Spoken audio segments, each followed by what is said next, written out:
इब्रानी और इस्राएली में असली फर्क क्या है? ये तीनों शब्द पूरी बाइबल में बार बार आते हैं। कभी ये एक दूसरे की जगह पर प्रयोग होते हैं तो कभी खास अर्थ में। लेकिन आज बहुत से मसीही भाई बहन इस बात को लेकर असमंजस में हैं कि इनमें असली अंतर क्या है। इस वीडियो में हम परमेश्वर के वचन को खोलकर इन तीनों पहचानों के बीच के फर्क और उनके आपस के संबंधों को देखेंगे। अंत तक आप समझ जाएंगे कि बाइबल खुद उन्हें कैसे परिभाषित करती है और आज आपके विश्वास के लिए ये क्यों जरूरी है। जैसा कि प्रभु यीशु ने यूहन्ना 8:32 में कहा है, तुम सत्य को जानोगे और सत्य तुम्हें स्वतंत्र करेगा। इसलिए बने रहिए, क्योंकि हम इब्रानी अब्राहम से शुरू करके इस्राएलियों तक और फिर नए नियम के समय के यहूदियों तक की यात्रा करने वाले हैं। चलिए शुरू करते हैं। पहला सवाल, इब्रानी कौन है? बाइबल में इब्रानी शब्द पहली बार उत्पत्ति 14:13 में आता है। वहां लिखा है, अब्राम को जितनी भी उपाधियां दी जा सकती थीं, चरवाहा, यात्री या परमेश्वर का जन, उन सब के बजाय पवित्र शास्त्र उसे इब्रानी अब्राम कहता है। लेकिन इस हिब्रू शब्द का सही मतलब क्या है? यह हिब्रू शब्द इब्री से आया है, जिसका सीधा अर्थ है पार करने वाला। विद्वान बताते हैं कि इसकी जड़ क्रिया अवार से है, जिसका अर्थ है पार करना, एक ओर से दूसरी ओर जाना। तो अब्राहम को यह नाम क्यों दिया गया? क्योंकि जब परमेश्वर ने उसे कसदियों के ऊर से बुलाया और बाद में हारान से बुलाया, तो अब्राहम ने बड़ी नदी यानी फरात को पार करके कनान देश में प्रवेश किया। उत्पत्ति 12:1-5 में इसका वर्णन है। यह सिर्फ एक भौतिक यात्रा नहीं थी, बल्कि एक आत्मिक परिवर्तन भी था। अब्राहम मूर्ति पूजा से पार होकर जीवित परमेश्वर की आराधना में आया। वह अपनी पुरानी मातृभूमि से निकलकर प्रतिज्ञा के देश में गया। उसने अपनी पुरानी पहचान को छोड़कर वह स्थान चुना जहां परमेश्वर ने उसे बुलाया। वहां से वह अनेक जातियों का पिता बन गया। इसलिए जब हम इब्रानी अब्राम सुनते हैं तो हमें अब्राहम की कल्पना उस व्यक्ति के रूप में करनी चाहिए जिसने सब कुछ छोड़ दिया और परमेश्वर के साथ एक नई वाचा की यात्रा पर निकल पड़ा। अब ध्यान दीजिए, यह नाम आगे कैसे प्रयोग होता है। मिस्र की जेल में रहते हुए यूसुफ फिरौन के पिलाने वाले से कहता है, मुझे सचमुच इब्रानियों के देश से चुरा लिया गया है। वह खुद को उसी प्राचीन वंश से जोड़ता है, यहां तक कि एक विदेशी देश में भी। निर्गमन 1:15 और 16 में जब फिरौन ने दाइयों को इब्रानी बच्चों को मार डालने का आदेश दिया, तो स्पष्ट होता है कि मिस्री अब्राहम के वंशजों को इब्रानी कहते थे। वास्तव में पुराने नियम में कई बार इब्रानी शब्द बाहरी लोगों द्वारा परमेश्वर के लोगों के लिए इस्तेमाल किया गया। मिस्रियों, पलिश्तियों और अन्य राष्ट्रों ने उन्हें इब्रानी कहा। इसका मतलब था, ये लोग अलग हैं, ये लोग जीवित परमेश्वर की उपासना करते हैं, इनकी पहचान अनोखी है। एक शमूएल 14:11 में पलिश्ती उपहास करते हुए कहते हैं, देखो, इब्रानी उन गुफाओं से निकल रहे हैं जहां वे छिपे हुए थे। दूसरों के लिए इब्रानी होना अलगाव और विशेषता का चिन्ह था। वे बाकी जातियों की तरह नहीं थे। इस प्रकार इब्रानी शब्द सिर्फ जातीय नाम नहीं था, बल्कि एक वाचा की पहचान थी। यह अब्राहम और उसके वंशजों को उस परमेश्वर से जोड़ता था जिसने उन्हें बुलाया, अलग किया और वादे किए। अब दूसरा सवाल, इस्राएली कौन है? आइए अब हम परमेश्वर के लोगों की कहानी में आगे बढ़ते हैं। अब्राहम का पोता याकूब बाइबल की सबसे खास घटनाओं में से एक का पात्र है। उत्पत्ति 32:28 में प्रभु के दूत से पूरी रात मल्लयुद्ध करने के बाद याकूब को यह शब्द सुनाई दिए, तेरा नाम अब याकूब नहीं परंतु इस्राएल होगा, क्योंकि तू परमेश्वर से और मनुष्यों से भी युद्ध करके विजयी हुआ है। उस समय से याकूब का नया नाम पड़ा इस्राएल, और उसके 12 पुत्र इस्राएल के 12 गोत्रों के मुखिया बने। यहीं से इस्राएली नाम निकला। इस्राएली का मतलब है याकूब का वंशज। याकूब यानी इस्राएल। उसके पुत्र रूबेन, शिमोन, लेवी, यहूदा, इस्साकार, जबूलून, यूसुफ, बिन्यामीन, दान, नप्ताली, गाद और आशेर, ये सब इजराइल के गोत्रों के कुलपति बने। निर्गमन 1:7 कहता है, इजराइल की संतानें फलने फूलने लगीं और उनकी गिनती बहुत बढ़ गई। वे बहुत शक्तिशाली हो गए और देश उनसे भर गया। जो सिर्फ एक परिवार था, वह एक बड़ा राष्ट्र बन गया। जब परमेश्वर ने जलती हुई झाड़ी के पास मूसा से बात की, तो उसने खुद को अब्राहम, इसहाक और याकूब का परमेश्वर बताया और इजराइलियों को अपने चुने हुए लोग कहा। मूसा, यहोशू, न्यायियों, शमूएल और राजाओं की किताबों में परमेश्वर के वाचा वाले लोगों को इस्राएल की संतान या इस्राएली कहा गया है। यही वे लोग थे जिन्हें परमेश्वर ने मिस्र से छुड़ाया, जंगल से होकर ले गया और प्रतिज्ञा किए गए देश में पहुंचाया। व्यवस्था विवरण 7:6 में लिखा है, क्योंकि तुम अपने परमेश्वर यहोवा के लिए एक पवित्र लोग हो। तुम्हारे परमेश्वर यहोवा ने तुम्हें पृथ्वी के सब लोगों में से अपनी निज प्रजा चुना है, जो उसकी विशेष संपत्ति है। इस्राएली होना केवल रक्त संबंध से ज्यादा था। इसका मतलब था परमेश्वर की वाचा के राष्ट्र का हिस्सा होना, उसके लिए अलग किया जाना और उसकी सेवा करना। लेकिन इतिहास ने एक बड़ा मोड़ लिया। राजा सुलेमान के बाद इस्राएल का संयुक्त राज्य 2 हिस्सों में बंट गया। उत्तरी राज्य, जिसे अब भी इस्राएल कहा जाता था, 10 गोत्रों से बना।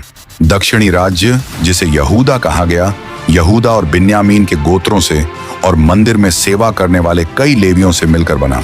भविष्यद्वक्ता एलियाह, होशे और आमोस की चेतावनियों के बावजूद उत्तरी राज्य मूर्ति पूजा में गिर गया। उन्होंने सोने के बछड़े बना लिए और यरूशलेम के मंदिर को अस्वीकार कर दिया। वे मन फिराव से इनकार करते रहे। 2 राजा 17:6 में लिखा है कि अशूर के राजा ने सामरिया को जीत लिया और इजरायलियों को अशूर ले जाकर अलग अलग नगरों में बसाया। 722 ईसा पूर्व में उत्तरी 10 गोत्र अशूर की कैद में चले गए और फिर कभी एक संयुक्त राज्य के रूप में वापस नहीं लौटे। इन्हें इजराइल के खोए हुए गोत्र कहा गया। यदि आप इस्राएल के 12 गोत्रों उत्पत्ति से लेकर आज तक इतिहास को जानना चाहते हैं तो आप इस वीडियो को देख सकते हैं। केवल दक्षिणी राज्य यानी यहूदा का राज्य बचा। उसकी राजधानी यरूशलेम थी और मंदिर अभी भी उपासना का केंद्र था। हालांकि यहूदा भी पाप और विद्रोह में फंस गया था, फिर भी परमेश्वर ने दाऊद के साथ की गई अपनी वाचा के कारण उन्हें बचाए रखा। 2 राजा 8:19 कहता है, फिर भी यहोवा ने अपने सेवक दाऊद के कारण यहूदा को नाश नहीं किया, क्योंकि उसने उसे और उसकी संतान को सदा दीपक देने का वचन दिया था। इसी बचे हुए राष्ट्र से बाइबल में अगली पहचान सामने आती है, यहूदी। अब सवाल है, यहूदी कौन है? बाइबल में तीसरी पहचान यहूदी है। यहूदी शब्द यहूदा नाम से आया है। यहूदा याकूब के 12 पुत्रों में से एक था और उसके वंशज इस्राएल के सबसे बड़े और प्रभावशाली गोत्रों में से एक बने। उत्पत्ति 49:10 में याकूब ने यहूदा के बारे में भविष्यवाणी की, जब तक शीलो न आए तब तक न तो यहूदा से राजदंड छूटेगा, न उसके वंश से व्यवस्था देने वाला अलग होगा, और राज्य राज्य के लोग उसके अधीन हो जाएंगे। शुरू से ही यहूदा के गोत्र को नेतृत्व के लिए चुना गया था। इसी गोत्र से राजा दाऊद आया, फिर राजा सुलेमान और अंत में मसीहा यीशु मसीह भी इसी वंश से जन्मे। जब सुलेमान के बाद इस्राएल राज्य 2 हिस्सों में बंटा, तब यहूदा दक्षिणी राज्य का केंद्र बना। यहूदा के साथ बिन्यामीन का गोत्र और मंदिर में सेवा करने वाले बहुत से लेवी भी शामिल थे। जब 722 ईसा पूर्व में अशूरियों ने उत्तरी राज्य को नष्ट कर दिया, तब केवल दक्षिणी राज्य बचा। उसी दक्षिणी राज्य के लोग आगे चलकर यहूदी कहलाने लगे। बाद में जब बाबुल ने यहूदा पर आक्रमण किया तो 2 राजा 25:11 में लिखा है कि अंगरक्षकों के प्रमुख नबूजरदान ने नगर में बचे हुए लोगों को और उन सब को जिन्हें बाबुल के राजा के पास भाग कर आए थे बंधुआ बना लिया। इस समय से उनकी पहचान और भी स्पष्ट हो गई। अब उन्हें सिर्फ इस्राएली नहीं कहा जाता था, बल्कि ज्यादातर यहूदी कहा जाने लगा। बेबीलोन की बंधुआई तक आते आते यहूदी नाम परमेश्वर के वाचा के लोगों की प्रमुख पहचान बन गया। एजरा 4:12 में परमेश्वर के शत्रु फारसी राजा को लिखते हैं, राजा को झांत हो कि जो यहूदी तेरे पास से हमारे पास आए हैं वे यरूशलेम में जाकर उस विद्रोही और दुष्ट नगर का पुनर्निर्माण कर रहे हैं। ध्यान दीजिए, वहां उन्हें इजरायली नहीं कहा गया बल्कि यहूदी कहा गया। यहां तक कि एस्तेर की पुस्तक भी बार बार परमेश्वर के लोगों को यहूदी कहती है। एस्तेर 2:5 में लिखा है, शूषण नगर में मोर्दकै नाम का एक यहूदी रहता था जो बिन्यामीन गोत्र से था। गौर कीजिए, मोर्दकै बिन्यामीन गोत्र का था, फिर भी उसे यहूदी कहा गया। इससे साफ पता चलता है कि इस समय तक यहूदी नाम सिर्फ यहूदा गोत्र के लिए नहीं बल्कि पूरे दक्षिणी राज्य के सब वाचा वाले लोगों के लिए इस्तेमाल होता था। नए नियम के समय तक यहूदी एक आम पहचान बन चुका था। जब पूर्व से ज्योतिषी यरूशलेम आए तो उन्होंने पूछा, यहूदियों का राजा कहाँ है जिसका जन्म हुआ है, क्योंकि हमने पूर्व में उसका तारा देखा है और उसकी आराधना करने आए हैं। पिलातुस ने मुकदमे के दौरान यीशु से पूछा, क्या तू यहूदियों का राजा है? और जब यीशु को क्रूस पर चढ़ाया गया तो उसके सिर के ऊपर यह लिख दिया गया, यह यीशु है, यहूदियों का राजा। जन्म से लेकर मृत्यु तक यीशु की पहचान यहूदी के रूप में हुई। वह दाऊद का प्रतिज्ञात पुत्र और यहूदा के गोत्र का सिंह है। प्रेरित पौलुस ने भी इन पहचानों को अपनाया। रोमियो 11:1 में वह कहता है, क्या परमेश्वर ने अपनी प्रजा को त्याग दिया? कभी नहीं, क्योंकि मैं भी अब्राहम के वंश का, बिन्यामीन गोत्र का एक इजरायली हूं। पौलुस जाति से यहूदी था और यहूदी परंपराओं में पला बड़ा था। वह वंश से इजरायली था और उसका वंश याकूब तक पहुंचता था, और वह अब्राहम से शुरू हुए वाचा परिवार का एक इब्रानी भी था। फिलिप्पियों 3:5 में पौलुस कहता है, 8वें दिन मेरा खतना हुआ, इस्राएल के वंश और बिन्यामीन के गोत्र का हूं, इब्रानियों का इब्रानी हूं, व्यवस्था के विषय में यदि कहो तो फरीसी हूं। इस तरह पौलुस के जीवन में ये तीनों पहचान, इब्रानी, इस्राएली और यहूदी, एक साथ दिखाई देती हैं। हर पहचान कहानी का एक हिस्सा बताती है। अब जब हमने इब्रानी, इजरायली और यहूदी इन तीनों पहचान पर चर्चा कर ली है, तो आइए इन्हें एक साथ देखें और समझें कि ये तीनों परमेश्वर की योजना में कैसे फिट बैठते हैं। इब्रानी नाम हमें सीधे अब्राहम तक ले जाता है। उत्पत्ति 14:13 कहता है, तब एक बच निकला हुआ व्यक्ति आकर इब्रानी अब्राम को यह बात बताता है। यह परमेश्वर की वाचा के लोगों के लिए सबसे पहला नाम था। इस नाम ने अब्राहम को उस व्यक्ति के रूप में पहचान दी जिसने जीवित परमेश्वर का पालन करने के लिए मूर्ति पूजा, परिवार और अपनी मातृभूमि को पीछे छोड़ दिया। इसीलिए इब्रानी पहचान नींव है। यह सबसे व्यापक शब्द है। अब्राहम से लेकर इसहाक और याकूब तक का हर वंशज इब्रानी है। लेकिन ध्यान दें, सिर्फ याकूब ही नहीं बल्कि इश्माइल और एसाव के वंशज भी इब्रानी कहलाते हैं। यही कारण है कि हम कहते हैं हर इब्रानी इजरायली नहीं है। इस्राएली शब्द और संकुचित है। यह सिर्फ याकूब के वंशजों को दर्शाता है, जिसका नाम बदलकर इजराइल हुआ। उत्पत्ति 32:22 में लिखा है, तेरा नाम अब याकूब नहीं बल्कि इस्राएल होगा। निर्गमन 3:15 में परमेश्वर कहता है, मैं तुम्हारे पूर्वजों का परमेश्वर हूं, अब्राहम का परमेश्वर, इसहाक का परमेश्वर और याकूब का परमेश्वर। याकूब के 12 पुत्रों से इस्राएल के 12 गोत्र बने। इस्राएली होना केवल इब्रानी होने से आगे की पहचान थी। इसका अर्थ था वाचा के राष्ट्र का सदस्य होना। लेकिन जब राज्य 2 हिस्सों में बंट गया और उत्तरी गोत्र अश्शूरियों द्वारा बंदी बनाए गए, तब इस्राएली शब्द का रोजमर्रा की भाषा में कम प्रयोग होने लगा। फिर भी यह नाम एक सम्मानजनक वंशावली की पहचान बना रहा। यहूदी शब्द सबसे खास है। यह यहूदा गोत्र से आया।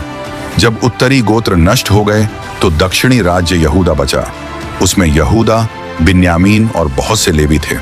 समय के साथ यहूदिया में रहने वाले सब लोग, चाहे वे किसी भी गोत्र से हों, यहूदी कहलाने लगे।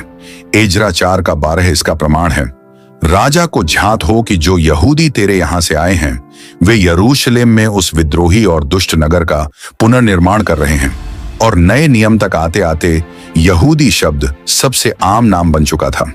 इसी कारण यीशु को यहूदियों का राजा कहा गया। तो ये तीनों शब्द कैसे जुड़े हैं? हर यहूदी एक इजरायली है, क्योंकि यहूदी याकूब के परिवार से आते हैं।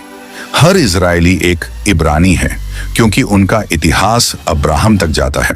लेकिन हर इब्रानी इजरायली नहीं है, क्योंकि इश्माइल और एसाव जैसे लोग भी इब्रानी थे, पर इजराइल का हिस्सा नहीं थे।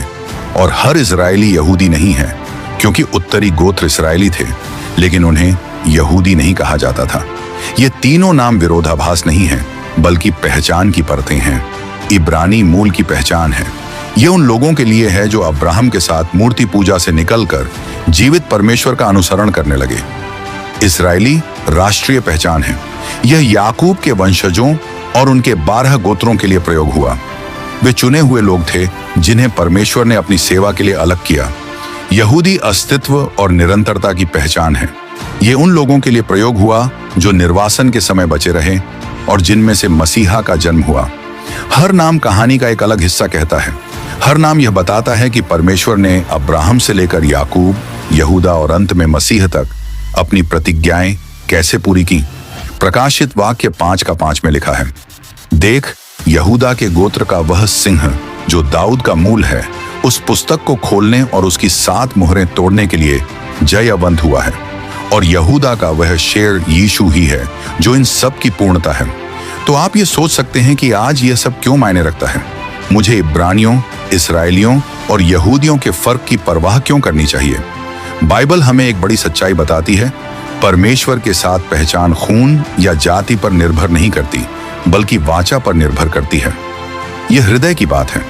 पौलुस ने रोमियो 2 का 28 और 29 में लिखा, क्योंकि वह यहूदी नहीं जो केवल बाहरी रूप में यहूदी है, और न वह खतना है जो प्रगट में है और देह में है, पर यहूदी वही है जो आंतरिक है, और खतना वही है जो हृदय का और आत्मा में है, न कि लेख का। ऐसे की प्रशंसा मनुष्यों की ओर से नहीं, परंतु परमेश्वर की ओर से होती है। क्या आपने सुना? परमेश्वर के लिए उसके लोगों का हिस्सा होना बाहरी रीति रिवाजों, वंश या जाति से नहीं, बल्कि हृदय से जुड़ा है। इसीलिए जहां अब्राहम, याकूब और यहूदा ने हमें इब्रानी, इजरायली और यहूदी पहचान दी, वहीं मसीह में एक और बड़ी पहचान है, नई सृष्टि की पहचान। यीशु में परमेश्वर ने यहूदी और अन्य जातियों दोनों को एक ही विश्वास के परिवार में मिला दिया। गलातियों 3 का 28 और 29 कहता है, अब न कोई यहूदी रहा और न यूनानी, न कोई दास न स्वतंत्र, न कोई नर न नारी, क्योंकि तुम सब मसीह यीशु में एक हो। और यदि तुम मसीह के हो तो अब्राहम के वंश और प्रतिज्ञा के अनुसार वारिस भी हो। इसका अर्थ है कि अगर आप मसीह के हैं तो आप उन प्रतिज्ञाओं के भागीदार हैं जो परमेश्वर ने अब्राहम से की थी। अब आप अब्राहम के वंश गिने जाते हैं, खून से नहीं बल्कि विश्वास से। रोमियो 4 का 16 कहता है, इसी कारण प्रतिज्ञा विश्वास पर आधारित है कि अनुग्रह की रीति पर हो, कि वह सब वंश के लिए दृढ़ हो, न कि केवल उसके लिए जो व्यवस्था वाला है, वरन उनके लिए भी जो अब्राहम के समान विश्वास वाले हैं। वही तो हम सबका पिता है। इसका व्यावहारिक अर्थ क्या है? इसका अर्थ है कि परमेश्वर ने अब्राहम, इजराइल और यहूदियों को जो आशीषें दी थीं, वे आज मसीह के द्वारा आपके लिए भी उपलब्ध हैं। उत्पत्ति 15 का 6 और रोमियो 4 का 3 के अनुसार विश्वास के द्वारा धर्मी ठहराए जाने का आशीर्वाद। व्यवस्था विवरण 7 का 6 के अनुसार परमेश्वर की विशेष संपत्ति होने का आशीर्वाद। इब्रानियों 9 का 15 के अनुसार अनंत विरासत का आशीर्वाद। ये आशीषें उन सब के लिए हैं जो यीशु पर विश्वास करते हैं, चाहे उनकी पृष्ठभूमि कुछ भी हो। यही कारण है कि पौलुस रोमियो 9 का 6 में लिखता है, क्योंकि सब जो इजराइल के वंश के हैं वे सब इजरायली नहीं हैं। दूसरे शब्दों में, याकूब के परिवार में जन्मा हर व्यक्ति परमेश्वर का सच्चा जन नहीं था। असली इजराइल की पहचान हमेशा विश्वास से हुई है, न कि सिर्फ जन्म से। और अब मसीह के द्वारा आप और मैं भी उस वाचा परिवार में शामिल हो गए हैं। इफिसियों 2 का 19 कहता है, इसलिए अब तुम विदेशी और परदेसी नहीं रहे, बल्कि पवित्र लोगों के साथ नागरिक और परमेश्वर के घराने के सदस्य हो। तो यह सब क्यों मायने रखता है? क्योंकि यह हमें 2 बातें याद दिलाता है। पहली, परमेश्वर विश्वास योग्य है। उसने इब्रानियों, इजरायलियों और यहूदियों के माध्यम से इवन निर्वासन और बिखराव के समय में भी अपनी प्रतिज्ञाएं पूरी की, ताकि यहूदा का सिंह यीशु आ सके। दूसरी, विश्वास ही हमारी असली पहचान है। परमेश्वर के परिवार का हिस्सा बनने के लिए आपको अब्राहम की शारीरिक संतान होने की जरूरत नहीं है, बल्कि आपको मसीह के द्वारा नया जन्म लेना है। यही कारण है कि यीशु ने यूहन्ना 3 का 3 में निकोदेमुस से कहा, मैं तुमसे सच कहता हूं, यदि कोई नया जन्म न ले तो वह परमेश्वर का राज्य देख नहीं सकता। परमेश्वर के साथ पहचान इस बात पर निर्भर नहीं करती कि आप कहां पैदा हुए।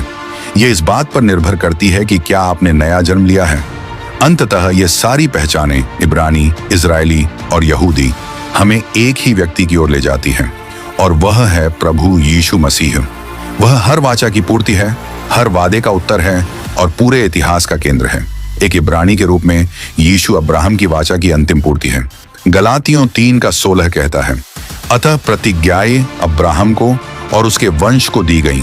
वह यह नहीं कहता वंशों को, जैसे बहुतों के विषय में कहा, पर जैसे एक के विषय में कि तेरे वंश को, और वह मसीह है। यीशु ही वह प्रतिज्ञात वंश है जो सारी जातियों के लिए आशीष है।